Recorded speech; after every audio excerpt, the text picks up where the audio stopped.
السلام عليكم ورحمة الله وبركاته. ده تصوير تاني يوم رمضان. انا غبت عليكم شوية، كان عندي ظروف، كنت تعبانة شوية، كان عندي تعب في الفقرات بتاعة الرقبة ومسمع في الكتف الشمال، وتعب العظم ما بيروحش بسهولة. خدت حقن ومسكنات كتير بس مفيش فايدة، يعني بيروح بس بصعوبة جدا. والحمد لله على كل حال. المهم كل سنة وانتم طيبين، ينعاد عليكم بالخير يا رب، ورمضان كريم.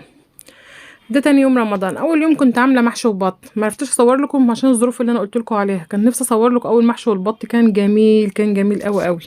ده تاني يوم بقى اللي هو هنعمل فيه ايه، فراخ. اول يوم عملنا في بط ومحشي، وتاني يوم فراخ. زي ما انتوا عارفين في اول رمضان بط ولحمه وفراخ وحاجات من دي، وبعد كده نبقى نشوف بقى العدس والحاجات التانية اللي انتوا عارفينها.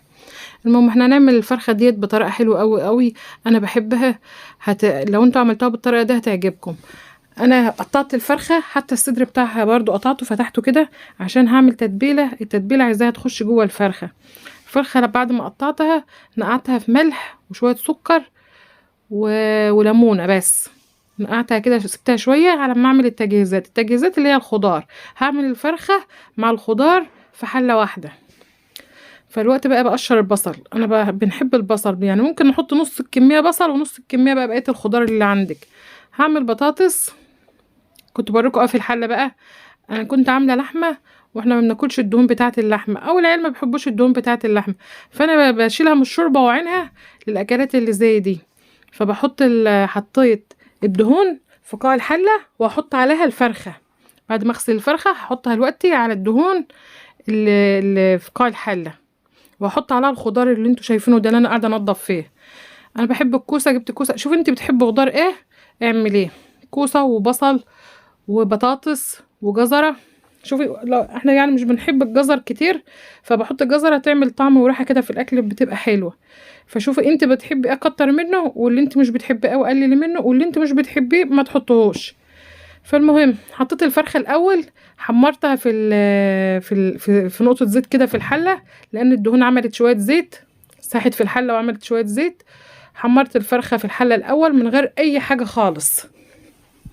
وبعدين بقطع الخضار وبحط حاجة بحاجة. أول حاجة دايما بحطها البصل، ببتدي دايما بالبصل اهو. شوفوا بجيبه وبقطع، هو أول حاجة.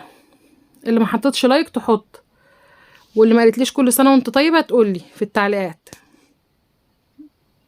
تعليقاتكم بتبسطنا قوي، وعايزاكم تهتموا كده باللايك والتعليقات. شدوا حيلكم معايا شوية، والله اللي بيعمل لي تعليق بتبسط منه قوي قوي قوي. تعليقكم بيحفزني.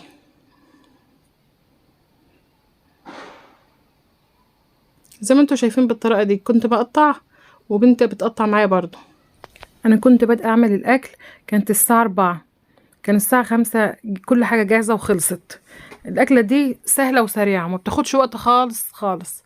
يعني مثلا انا لما اكوني مستعجله اعملي الاكله دي، تعملي الفرخه ومعاها الخضار كله في حله واحده، وكله بياخد من طعم بعضه وبيبقى طعمه جميل.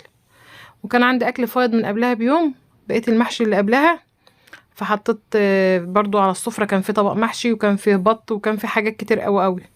انا حطيت خضار بسله اهوت زي ما انتوا شايفين، وحطيت كوسه، وحطيت بطاطس وبصل وبهارات وملح، وعملت رز بالشعريه.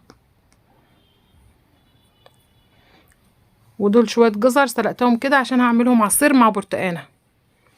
دلوقتي كل حاجه استوت. صفيت الميه، بوريكم الميه اللي في الجنب دي هي بتنزل ميه، انتوا بتحطوش ميه خالص في الحله، هي الفرخه بتنزل ميه. فصفيت الميه كده في جنب، دي صوص لو حبيتي تغمسيه. وحطيت الحله تاني على النار شويه، البصله تكرمل كده شويه بيبقى طعمها حلو. شويه صغيرين، يجي 5 دقايق بس.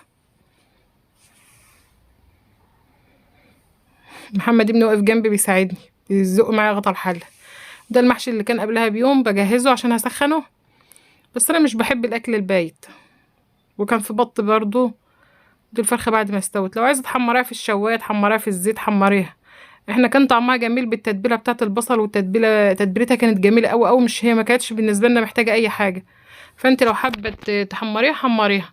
وبعد الفطار عملت بن. هنعمل مع بعض البن. الناس اللي لسه ما اتعلمتش البن نتعلم مع بعض.